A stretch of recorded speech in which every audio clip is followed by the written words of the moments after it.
எங்க கொண்டு வந்து நிறுத்திக்கிற பாத்தியா?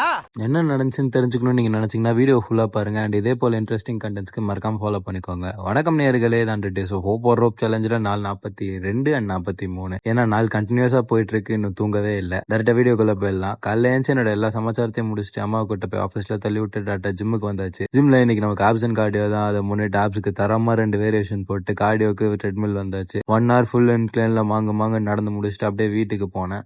எங்க அண்ணன் வெளில போலான்னு சொன்னாங்க. எங்க என்னன்னு கேட்காம அப்படியே வண்டியில ஏறினேன். பார்த்தா போர்க் வாங்கலாம் அப்படின்னு சொல்லிட்டு கூட்டு போயிட்டாங்க. ஹாப்பி மூட்ல அப்படியே போர்க் வாங்கிட்டு ரிட்டர்ன் வரும்போது ஒரு பிரியாணியும் வாங்கி கொடுத்தாங்க. காம்போ மீல போட்டு ஒரு கட்டுன்னு கட்டிட்டு ஒரு சில சில்லறை வேலைகள் அதை பார்த்துட்டு ரிட்டர்ன் நைட்டு தான் வீட்டுக்கு வந்தேன். அப்படியே நம்ம நாய் நண்பர்களுக்கு ஒரு வணக்கத்தை போட்டுட்டு நைட் மீலுக்கு ஆம்லெட் செஞ்சுட்டு இருந்தேன். பார்த்தா ரூம்குள்ள இருந்து யாரோ கதறிட்டு இருந்தாங்க. என்னன்னு பார்த்தா அண்ணனுக்கு காதை குத்தி விட்டாங்க. சரி, அவருக்கு ஆறுதல் சொல்ற விதமா போய் செஞ்ச பிரெட் ஆம்லெட் அவருக்கு கொடுத்துட்டு அப்படியே அருமையான குளியல போட்டு அண்ணனும் நானும் வெளில போனோம். இங்கதான் எல்லாமே ஆரம்பிச்சது. முதல்ல போயிட்டு ஒரு பால்கோவா பால் குடிச்சிட்டு கொஞ்ச நேரம் ரேஸ் கோர்ஸ்ல ரவுண்ட் விட்டு இருந்தோம். அப்ப பார்த்தா ஒரு டாகேஷ் பாய் நம்மள அப்ரோச் பண்ணிட்டு நம்ம அவர் கூட ஃப்ரெண்ட் ஆயிட்டு அப்படியே ஆஜியாருக்கு போயிட்டு ஒரு பிரியாணி வாங்கிட்டு ரிட்டர்ன் ஒரு பன்னீர் சோடா போட்டேன்.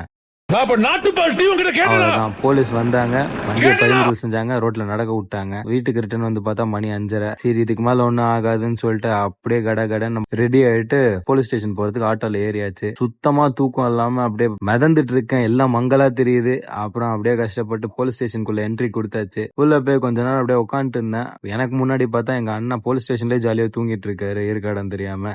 அப்புறம் வெளியில வந்தேன். வந்து பக்கத்துலயே ஒரு மோர் பந்தல் இருந்துச்சு. அருமையா ஒரு மோரை குடிச்சிட்டு நம்ம ஸ்டெப்ஸை கம்ப்ளீட் பண்ற தருணத்துல போலீஸ் ஸ்டேஷனே சுத்தி கிருன்னு நடந்தேன். அப்புறம் நமக்கு பிரேக் ஒன்று கொடுத்தாங்க போலீஸ் ஸ்டேஷன்ல இருந்து. கிளம்பி ஆட்டோவை பிடிச்சிட்டு ரிட்டர்ன் வீட்டுக்கு வந்து இருந்த பசிக்கு 2 ஸ்லைஸ் பிரெட்டும் 200 ml பாலையும் மடக்குன்னு சாப்பிட்டு முடிச்சுட்டு நம்ம நாய் நண்பருக்கெல்லாம் பாய் சொல்லிட்டு திரும்ப ஆட்டோ ஏறி அப்படியே போலீஸ் ஸ்டேஷனுக்கு வந்து நம்ம காடியை தான் பறிமுதல் பண்ணிட்டாங்களே, என்ன ஆச்சு, எதனால பறிமுதல் பண்ணாங்கன்னு சொல்ல விரும்பல. ஆனா போலீஸ் ஸ்டேஷன்ல ஒரு நாள் ஓடிடுச்சு. 7-8 மணிக்கு தான் ரிட்டர்ன் வீட்டுக்கு வந்தோம். வந்துட்டு 4 நாளை முடிச்சுக்கிட்டேன். நாளைக்கு வீடியோல சந்திக்கலாம். Good night.